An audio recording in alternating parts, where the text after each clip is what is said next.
Sa mga katik vloggers, mga subscribers, bago tsaka luma, mga supporters, mga dumaan, dumalaw at bumisita sa channel, lahat ng mga viewers, secret viewers at silent viewers, magandang araw. So ngayon ang i-share ko naman kay kung paano tayo kumukuha ng schematic sa isang actual na circuito. Katulad nito isang dividing network, two-way dividing network, tapos naka-second order siya. Yung kanyang circuit naka second order. So paano ba yung estilo ng pagkuha ko nito? Sa akin, yung estilo ko, inuuna ko yung base. So una, sinisilip muna natin kung ilang ways So ito yung input, tapos ito yung output. So two-way lang siya. High, tapos dito naman yung low. Okay? High and low. So ito yung sa tweeter, ito yung para sa woofer, sa base. So yung estilo ko dito, kapag nagkukopya ako, gumagawa ako ng schematic, yung katulad ng mga ganito, first order to third order pataas, inuuna ko lagi yung sa base. Okay, so kinukuha natin yung input dito. So ito yung kanyang input, tingnan nyo ng maigi. Kuha tayo dito sa input, inuuna ko yung base. So ito yung input niya, ano ba nakakonekta dito para sa kanyang base. So itong inductor na ito. Ayan siya, Ayan. Tapos yung dulo niya papunta dito. Saan pa papunta yan? Ayan. So nakadirekta siya, papunta sa positive. Ayan, dito. Ayan. Positive. So nakaganyan siya. Ayan yung inductor natin. So pasensya na kayo sa drawing natin, hindi tayo gaanong biyasa sa pagdodrawing, wala tayong talento sa ganon. So ayan, ganyan siya. Tapos meron po siyang nakakasana capacitor. So inuhuli ko yung mga ganon. So inuuna ko muna yung first order. So ito yung pinaka first order natin. Ito yung pinaka out. Okay, ito yung pinaka out niya.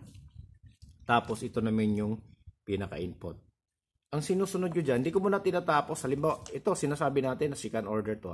Kinukumuha ko muna yung first order. Okay, so ito na yung first order natin para sa woofer. Ito yung low frequency filter natin. Ayan, okay. So, susunod, yung sa tweeter. Ayan. Ayan.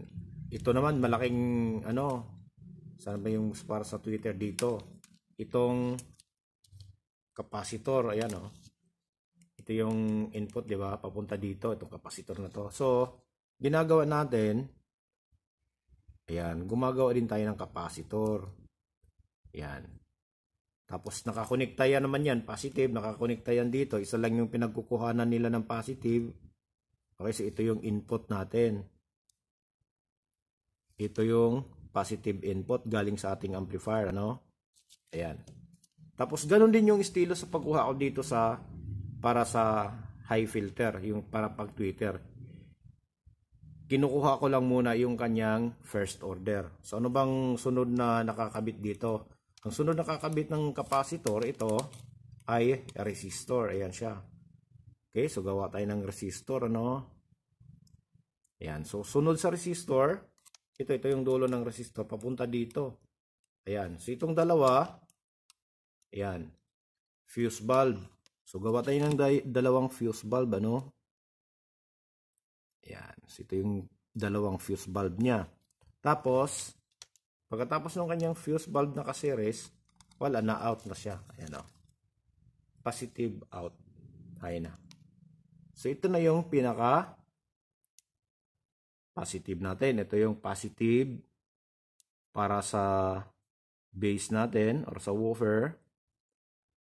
Ito naman yung positive para sa tweeter.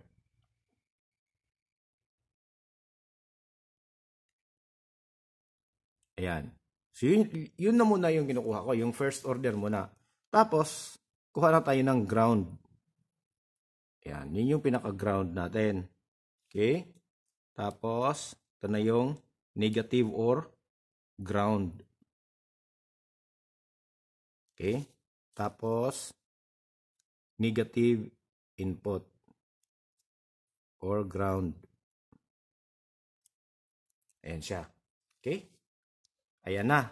So, kompleto na yung two-way first order natin. So, paano naman yan? Paano naman yung iba na hindi pa natin naisasali? Itong hindi natin naisama dito, ito yung pang second order. So, pang second order ng ano natin, pang woofer itong kapasitor na to.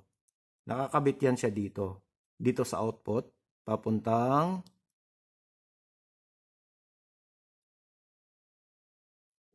ground. Sana ba? Ayaw. Ito. Papunta dito. Papuntang ground siya. Ayan na umano yung mga ballpen natin. Ayan. Okay? So, second order na yan. First order ng woofer. Tapos, kapag nakabitan mo na siya ng capacitor, second order na siya. So, marami na tayong topic nung nakaraan, na katulad nito. Review nyo na lang. Okay? So, yung naiwan naman dito sa ating na pyesa na sa pang Twitter na hindi natin ay kakasa, ito naman yung pang second order.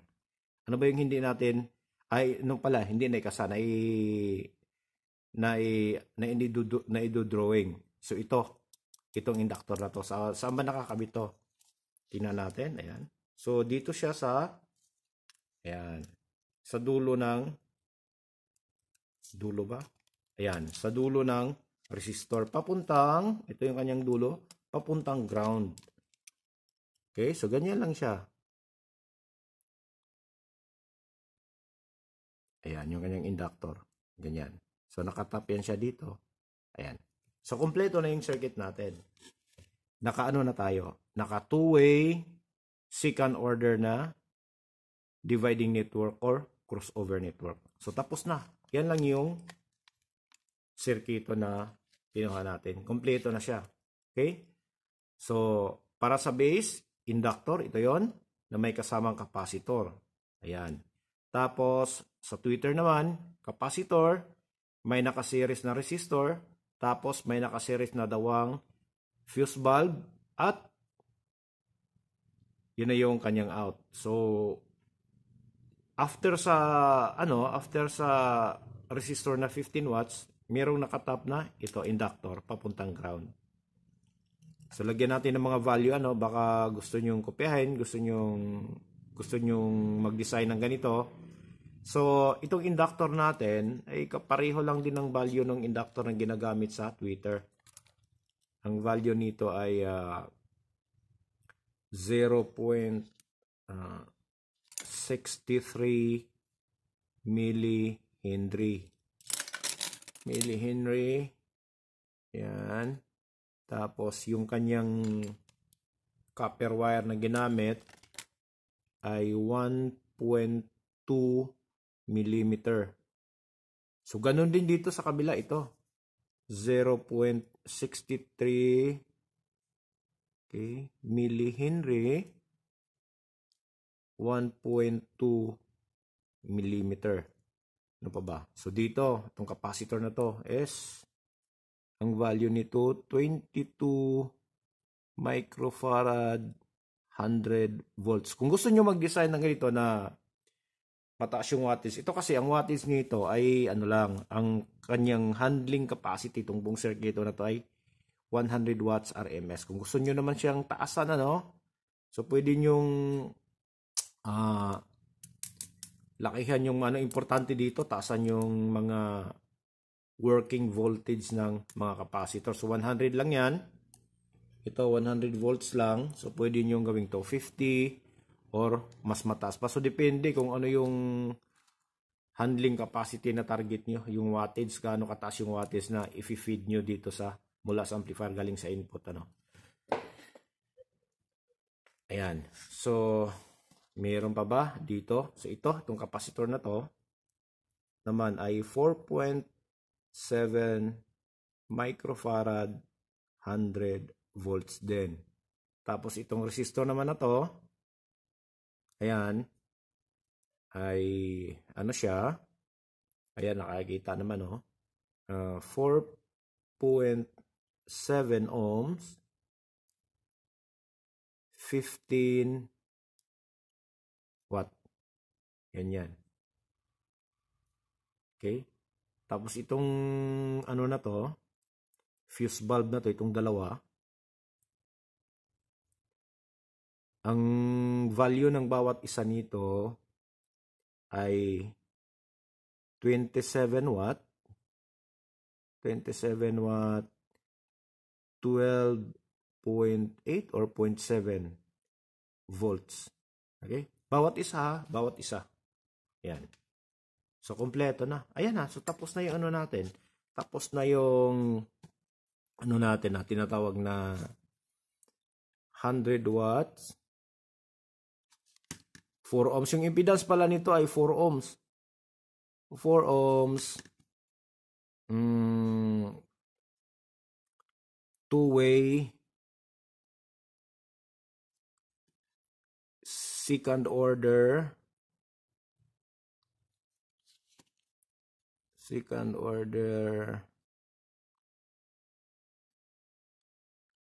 Dividing network.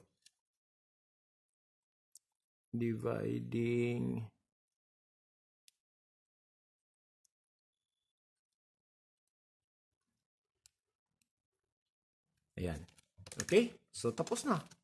Ayan, gano'n lang yung ginagawa ko kapag nagkukopya naman ako nito. So, kapag magkakalkal ako ulit kung mayroon pa tayong 3-way or 4-way na crossover tapos third order pataas, susubukan din natin ipakita sa inyo kung paano natin kukuhanin yung kanyang schematic. So hanggang dito na lang. Sana ay makakatulong to lalo na sa mga baguhan. So maraming salamat. God bless at bye-bye.